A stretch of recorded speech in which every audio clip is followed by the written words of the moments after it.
ရိုင်းမလေးဖြူပွေးဟာမနက်စောစောလန်းတစ်လျှောက်ရင်တငယ်ချင်းမြေခွေးကောက်ကျစ်နဲ့တွေ့တယ်ကောက်ကျစ်ကမနက်ဖန်မနက်သူ့အိမ်မှာနက်နက်စာစားဖို့ဖိတော့ဖြူပွေးလဲလက်ခံလိုက်တာပေါ့နှင်းတွေကတဖွဲဖွဲကြနေတဲ့အချိန်နောက်တနေ့မနက်မှာတော့ဖြူပွေးဟာဈေးဆွဲချင်းတောင်းကလေးကင်လို့ကောက်ကျစ်ရဲ့အိမ်ဘက်ကိုထွက်လာခဲ့တာပေါ့ကောက်ကျစ်ရေလို့អော်လိုက်တော့ငါဖောက်တန်ကြတော့ကောက်ကျစ်ထွက်လာပြီ လာဖြူပွေးအသေးဝင်လာဆောင်နေတာ ကျေးဇူးပဲတငယ်ချင်းနှင်းစပွဲပေါ်မှာပကံများတွေကိုတွေ့တော့ဖြူပွေးကဟဲ့ကောက်ကျစ်ငါတို့ကဒါမျိုးမှမစားတတ်တာ ငါသိပါတယ်နင်းကိုစားတတ်အောင်သင်ပေးခြင်းလို့ဖိတ်ပြရပေါ့ နှာဆောင်အောင်စားစရာတွေသွားယူလိုက်အောင်မယ်ဆိုပြီးဝင်သွားတယ်ပြီးတော့ယူလာတဲ့ဆံပြုတ်တွေကိုပကံတွေထဲကိုထည့်နေတယ်ဖြူပွေးကကောက်ကျစ်လုပ်နေတာတွေကိုလိုက်ကြည့်နေတယ်ဘယ်လိုစားရမှာလဲ ငါစားပြမယ်ဒီလို စား စား တော့ ရတယ် ပြန်တော့မယ်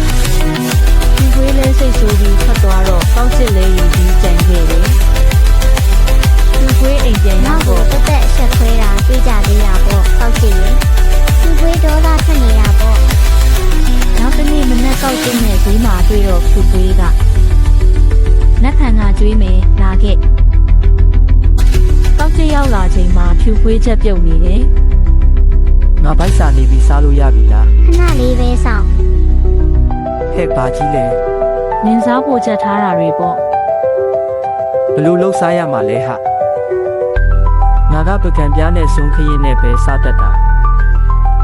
ဒါဆိုငါစားပြမယ်လေလို့ပြောပြီးသူ့နှုတ်သီးနဲ့ထိုးပြီးစားပြတယ်ကောက်ကျစ်လဲဖြူပွေးစားတာကိုကြည့်နေတယ်ကောက်ကျစ်သဘောပေါက်သွားပုံရတယ်မျက်နှာအမူအရာပြောင်းသွားပြီးတော့ ဖြူပွေးငါကိုခွင့်လွတ်ပါနေရကိုတောင်းကြောင်းနေတာပါဘလို့မှသဘောမထား